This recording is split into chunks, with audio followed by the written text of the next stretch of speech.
आर्थिक राजधानी मुंबई बड़ी तादाद में नशे का शिकार हो रही है और युवा वर्ग खास तौर पर जिस तरह से ड्रग्स और अम्लीय पदार्थ के शिकार हो रहे हैं, ये काफ़ी गंभीर विषय है। लगातार एक के बाद एक घटनाएं हो रही हैं। हाल ही में आपने देखा था कि गोरेगांव के नेस्को ग्राउंड में किस तरह से ड्रग के ओवरडोज ने दो लोगों की यानी दो छात्रों की जान ले ली, जिसके बाद हालांकि राजनीतिक दलों ने विरोध प्रदर्शन किया, सख्त कार्रवाई की मांग की गई। लेकिन जिस तरीके से बात करें तो एंटी नारकोटिक सेल लगातार मुंबई और महाराष्ट्र में काम कर रही है, लेकिन ड्रग्स का जो कारोबार है, जो नशे का कारोबार है, वो थमने का नाम नहीं ले रहा है। और यही वजह है कि अभी हाल ही में मुंबई के डोंगरी इलाके में भी एक घटना हुई, जहां मौलाना और उनके दो बेटों की बेरहमी से पिटाई की गई। तमाम ऐसे मामले जो नशे के आदी हैं, जो नशे का कारोबार करते हैं और जो उसका सेवन करते हैं, वो इन तरह की घटनाओं को अंजाम देते हैं। हालांकि लगातार सरकार इस तरह की घटनाओं को रोकने और नशे के खिलाफ तरह तरह की अभियान चलाती है, लेकिन उस पर लगाम नहीं लग पा रहा है, अंकुश नहीं लग पा रहा है। और इसी कड़ी में आपको बताएं कि आज हमारे साथ एक ऐसी शख्सियत है जो बीजेपी के नेता हैं। हालांकि उन्होंने पहले भी इस मामले को लेकर ड्रग्स के खिलाफ पत्र व्यवहार किया था, पत्र लिखा था, और एक बार फिर अब वो मुख्यमंत्री महाराष्ट्र के देवेंद्र फडणवीस को पत्र लिखने जा रहे हैं कि ड्रग्स के खिलाफ सबसे बड़ी बात है, सेवन करने वालों से ज़्यादा ज़रूरी है इसका व्यापार करने वाले पर लगाम लगाई जाए, जिसको लेकर लगातार समीम रेडियो वाला अग्रसर हैं, लगातार इसके खिलाफ आवाज़ उठाते नजर आ रहे हैं। हमारे साथ खुद आज समीम जी हैं, उनसे जानते हैं। समीम भाई, जिस तरह से देश की आर्थिक राजधानी मुंबई है, सपनों का शहर कहा जाता है, लेकिन अब ये शहर कहीं ना कहीं जो मादक पदार्थ हैं, ड्रग्स हैं, उसकी चपेट में दिखाई दे रहा है, क्योंकि खासकर युवा वर्ग। क्या कहेंगे?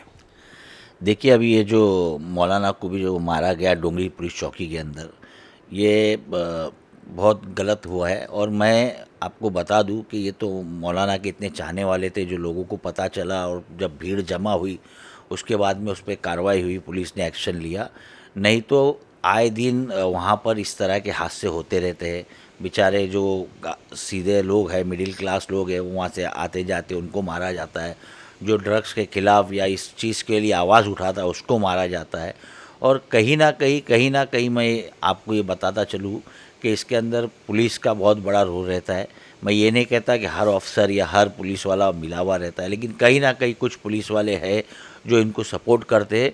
उनके सपोर्ट के बिना पर मैं नहीं समझता हूँ कि ये लोग ये धंधा कर सकते हैं।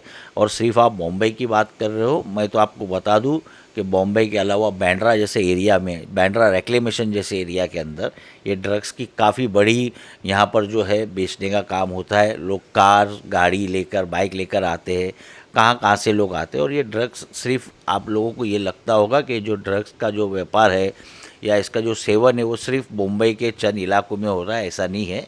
ये यहाँ से ड्रग्स लेकर अच्छे पॉश इलाकों में बेचा जाता है। पॉश इलाके जैसे नरीमन पॉइंट हो गया, मलबार हिल हो गया, लोखंड वाला हो गया, बांद्रा बैंड स्टैंड हो गया, और बड़े घर के जो बच्चे हैं वो भी ये लेते।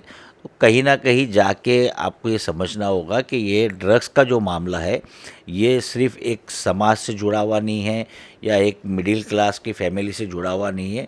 ये हमारे आने वाली जो नस्ल है उसको बर्बाद करने का ये पूरा एक बहुत बड़ा एक जाल बिछाया जा रहा है लोगों की तरफ से, जो इसका सेवन करते हैं, जो इसको बेचते हैं।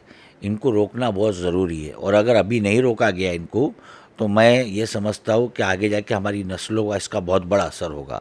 आप देखिए, जब भी इस तरह की अगर हम आवाज़ उठाते हैं, मांग करते हैं, तो कुछ टाइम के लिए कुछ लोगों को अरेस्ट कर लिया जाता है, जो उनके ऊपर केस दर्ज कर दिया जाता है, फिर वो छूट के बाहर आ जाते हैं, वापस से ये करते।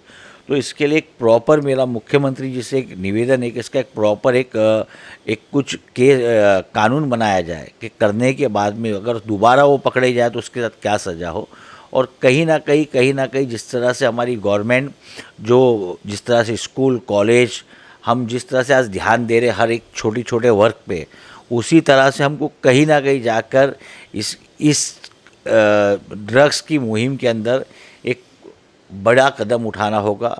रिहैब सेंटर्स के ऊपर हमको ज़्यादा ध्यान देना होगा। रिहैब सेंटर गवर्नमेंट की तरफ से बनाए जाए, जहाँ पर हमारे बच्चे जो इसके आदी हो गए उनको छोड़ने के लिए, क्योंकि आप देखिए रिहैब सेंटर्स है, ऐसा नहीं है, लेकिन कहीं ना कहीं अगर आप देखोगे ना तो वहाँ का जो गरीब बेचारे रहने वाले, जैसा गोवंडी जैसे एरिया में या मलाड़ मालूनी जैसे एरिया में, जहाँ धारावी जैसे एरिया में, वो लोग वो अफोर्ड नहीं करते, तो वो थोड़े टाइम के लिए रखते हैं 10-15 दिन, फिर उसके बाद में जब पता चलता है 10,000 भरना है, 15,000 भरना है, वो फैमिली बेचारी अफोर्ड नहीं कर सकती है, तो उनको वापस फिर लेकर आ जाते। तो इसके लिए गवर्नमेंट का एक कदम उठाना ज़रूरी है इसके लिए, और कहीं ना कहीं जाके एक स्पेशल, मतलब इन बच्चों के लिए एक स्पेशल क्लास या ये ट्रीटमेंट होना चाहिए, जिससे बच्चे ये लत से बाहर आ जाए। बिल्कुल, लेकिन अगर बात करें समीम भाई, जैसे कि आपने कहा कि कुछ दिनों तक कार्रवाई होती है, उसके बाद फिर चालू हो जाता है। वजह क्या मानते हैं कि सरकार लगातार इस पर निगरानी रखने के लिए एंटी नारकोटिक सेल बनाई गई है। हालांकि लगातार छापेमारी की भी घटनाएं की जा रही हैं, जैसे टिटवाला में अभी कल ही छापेमारी की घटना को अंजाम दिया गया। कार्रवाई करीब 5,000 गोलियां एमडी ड्रग्स की बरामद की गई हैं। आपने पहले भी मुख्यमंत्री जी को पत्र लिखा था और फिर मुख्यमंत्री जी को पत्र लिखने वाले हैं। मुंबई की, जैसे आपने कहा कि मुंबई का बांद्रा रिक्लेमेंशन एरिया हो या और जैसे पॉश इलाके हैं, तमाम आपने नाम भी लिए हैं, वजह क्या मानते हैं कि यहाँ पर, जबकि ये हाई फाई इलाका है, यहाँ अच्छी सोसाइटी के लोग रहते हैं, आपको नहीं लगता कि उन अभिभावकों को भी ध्यान देने की ज़रूरत है कि उनका बच्चा कहाँ जा रहा है, क्या कर रहा है, लेट नाइट आ रहा है, क्या सेवन कर रहा है, इस पर ध्यान देने की ज़रूरत है? देखिए ऐसा है ना कि आपकी बात बिल्कुल सही है, लेकिन आज के नौजवान जो बच्चे हैं वो माँ बाप 24 घंटा तो उनके पीछे नहीं जा सकते। और मैं आपको बता दूं कि ये जो बेचने वाले लोग होते हैं ना, ये बाइक पे आते हैं, 2 मिनट में देकर चले जाते हैं। आजकल तो वो सिगरेट का भी कुछ, पहले तो ऐसा होता था कि लोग सिगरेट बनाना पड़ता था, अभी तो कुछ रेडीमेड सिगरेट मिलती है, जिसको खाली आप उसके अंदर बस वो तंबाकू और वो पाउडर जो भी है वो डालो और जगह पे पी लो। तो कहीं ना कहीं देखिए, मैं साफ स्पष्ट रूप से कहना चाहता हूँ कि इसमें प्रशासन और ख़ास करके पुलिस, इसमें कहीं ना कहीं कई पुलिस महकमे के लोग जो है ना इसमें मिले हुए हैं, और सिर्फ इसी की वजह से इन लोगों के ऊपर कार्रवाई नहीं होती है। वरना मैं इतना जानता हूँ कि अगर जिस दिन पुलिस अपना एक्शन लेना अगर चालू कर दे तो ये लोग नहीं करेंगे। और मैं ये भी नहीं कह रहा हूँ कि हर पुलिस चौकी में, हर पुलिस स्टेशन में हर ऑफिसर नहीं, चंद लोग रहते हैं जो इनको सपोर्ट करते हैं, जो इन लोगों से पैसा लेते हैं। इनको बाकायदा अगर आप पुलिस वाले आने वाले होते हैं, रेड मारने वाले होते हैं, तो इनको इनकी खबर हो जाती है कि भाई आप हड़ियाओ, पुलिस आने वाली है, आज रेड होने वाली है, आज नारकोटिक्स से डिपार्टमेंट से लोग आने वाले, तो ये भाग जाते। तो इनको रोकना बहुत ज़रूरी है। अभी मैं आपको बता दूं, रेक्लेमेशन में अगर आप देखोगे, बैंड्रा रेक्लेमेशन में, तो नरगिस दत्त नगर से लेके तो बस लीलावती के आगे डिपो तक के, वहाँ पर आप शाम के टाइम पे आप 7 बजे के बाद चले जाओ, छोटे छोटे बच्चे लोग, 15-16 साल के बच्चे लोग नशा कर रहे हैं वहाँ पर। और इसकी सबसे बड़ी वजह क्या है? क्योंकि पुलिस का ध्यान नहीं है। और उनके पास आ रहा कहाँ से? आप लोग, ये सबसे बड़ा सवाल तो हमारा ये होता है कि उन बच्चों को पास आ कहाँ से रहा है। तो हमको नशा करने वालों से ज़्यादा नशा बेचने वालों के ऊपर करना चाहिए। देखिए प्रदीप भाई, मैं आपको बता देता हूँ कि जिस तरह से हुक्का पार्लर के ऊपर जो कार्रवाई की गई, कि जहाँ भी हुक्का पार्लर अगर दिखेगा, चालू होगा, तो वहाँ का सीनियर की बदली होगी, वहाँ पर सीनियर को सस्पेंड किया जाएगा, वहाँ के एसीपी डीसीपी के ऊपर भी एक्शन होगा। ठीक इसी तरह का सख्त कानून जो है ना, वो ये ड्रग्स के लिए लाना होगा। जब तक के ये कानून नहीं लाया जाएगा, इसके ऊपर ये लोगों का इस तरह से कंटिन्यू चलता ही रहेगा। इस बार जो आप मुख्यमंत्री को पत्र लिख रहे हैं, उसमें क्या कुछ मेंशन और क्या कुछ मांग करने वाले हैं? बस मेरी यही मांग है, जिस तरह से जो मैंने आपको अब आपके चैनल के माध्यम से बताया हूँ, मेरी वही मांग है कि भाई इसके लिए स्पेशल टास्क बनाया जाए। एक इसके ऊपर अगर पकड़ा जाता है, नारकोटिक्स पकड़ती है, कोई भी डिपार्टमेंट पकड़ता है, तो इतने जिस तरह से आपने बताया कि इतना बड़ा माल पकड़ा गया वहाँ पर, तो 5,000 गोली या 6,000 गोली जो भी उनका इसकी पकड़ी गई एमडी की, तो वहाँ के सीनियर को सस्पेंड करना चाहिए। वो वहाँ पर आई कैसा? और वहाँ के डीसीपी को सस्पेंड करना चाहिए। कि जब तक कि आप अधिकारियों के ऊपर कार्रवाई नहीं करेंगे ना, मैं स्पष्ट रूप से बोल रहा हूँ, इसमें कुछ नहीं होने वाला है। ये इसी तरह से चलते रहेगा। आप 2 जन को पकड़ते हो, 10 लोग बेचते हैं, 2 या 3 लोगों को आप पकड़ के अरेस्ट करते हो, बाद में वो 3 जन बेचारे, जो 3 जन अरेस्ट हो जाते हैं, तो ये 7 लोग जो है, इनका धंधा और बढ़ जाता है, ये डबल बेचना चालू कर देते। तो कहीं ना कहीं इसको रोकने के लिए सबसे पहली कार्रवाई जो है ना, अगर ये नहीं बेचा जाता है ना, तो सबसे पहले कार्रवाई पुलिस के ही महकमे के ऊपर करना पड़ेगा। ड्रग्स और जिस तरह से मादक पदार्थों का सेवन बढ़ा है, हाल ही में गोरेगांव के नेस्को ग्राउंड पर म्यूजिक कॉन्सर्ट के दौरान ओवर ड्रग्स की वजह से 2 बच्चों की जान चली गई, जिसके बाद राजनीतिक दल लगातार विरोध प्रदर्शन करते नजर आए। चाहे शिवसेना यूबीटी की बात करें या मनसे की बात करें, और बीजेपी की भी जो स्थानीय एमएलए हैं, उन्होंने पुलिस अधिकारियों से मुलाकात की। अब जाकर वह कहीं ना कहीं उस मामले को लेकर और महाराष्ट्र में जिस तरह से ड्रग्स की गतिविधियां हैं उसको लेकर शिवसेना सांसद संजय राउत ने महाराष्ट्र के मुख्यमंत्री देवेंद्र फडणवीस पर निशाना साधते हुए कहा है कि फडणवीस के राज में महाराष्ट्र उड़ता पंजाब बनता जा रहा है। क्या कहेंगे? देखिए, अभी ये तो ऐसा है ना कि ये वो विषय नहीं है जहाँ पर राजनीति करी जाए, लेकिन इन लोगों को तो हर विषय पे राजनीति दिखती है।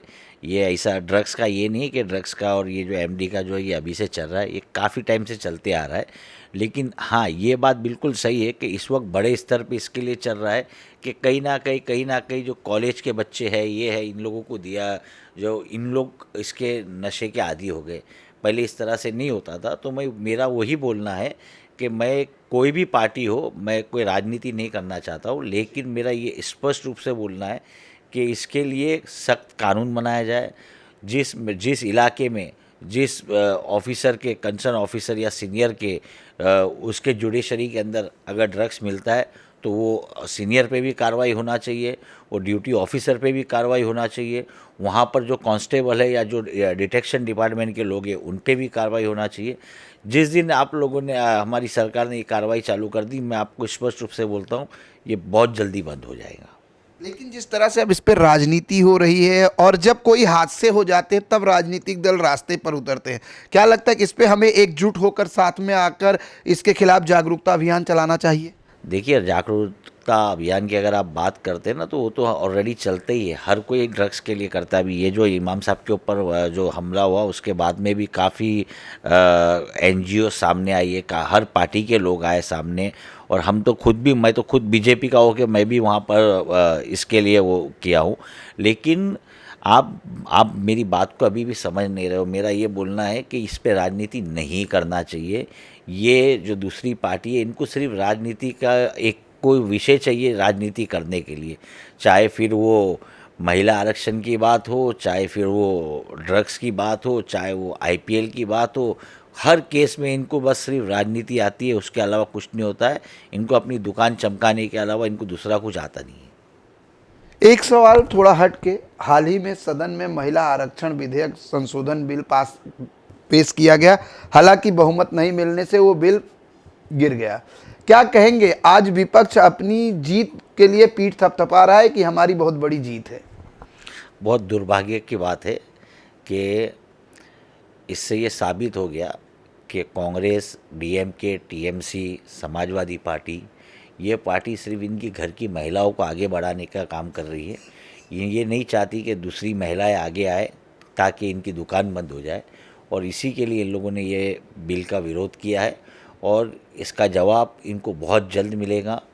जो चुनाव है अभी आसाम में हो गया है चुनाव, टीएमसी के अंदर बंगाल में जो चुनाव है, उस चुनाव में इनको इनका जवाब मिलेगा। और स्पष्ट रूप से मैं कहता हूँ कि सबसे काला दिवस मानेंगे हम इस दिन को, कि महिलाओं का जो हक देना था, जो नारी शक्ति का जो उनको अधिकार देना था, जो 40 साल से कांग्रेस नहीं करी, और आज जब हमारी सरकार ने करी तो उसका विरोध किए। बहुत अफसोस हुआ मुझे उस दिन कि एक जगह आप बोलते हो कि महिला को कंधे से कंधा मिला के चलना चाहिए, और दूसरी जगह पे आप जब महिला का बिल आता है तो आप उसका विरोध करते हो। बिल्कुल, ये थे समीम रेडियोवाला, जिन्होंने कहा कि जिस तरीके से विपक्ष ने जो काम किया है ये काफ़ी दुर्भाग्यपूर्ण है। महिलाओं को आज कंधे से कंधा मिला के चलने की बात कही जाती है, दूसरी तरफ 33% आरक्षण की जब बात आई तो विपक्ष ने इसका विरोध किया, जो भारत के लिए काला दिन के तौर पर जो है सत्ता पक्ष मान रहा है। दूसरी तरफ बहुत बड़ा मुद्दा है, समीम रेडियोवाला ने जिस तरह से उठाया है कि महाराष्ट्र और मुंबई जो आर्थिक राजधानी कही जाती है, यहाँ पर जो ड्रग्स के तस्कर हैं उनके खिलाफ विशेष कार्रवाई होनी चाहिए। उस कंसर्न ऑफिसर जिसके क्षेत्र में, जिसकी हद में ड्रग्स का तस्करी और सेवन जोर शोर से चल रहा है, जहाँ पर अक्सर इस तरह की घटनाएं होती हैं, उस कंसर्न ऑफिसर के ऊपर जब कार्रवाई होगी तो शायद इस तरह की जो गतिविधियाँ हैं उस पर लगाम लग पाएगी। कैमरामैन FS पटेल के साथ प्रदीप शर्मा, इन 24 न्यूज, मुंबई।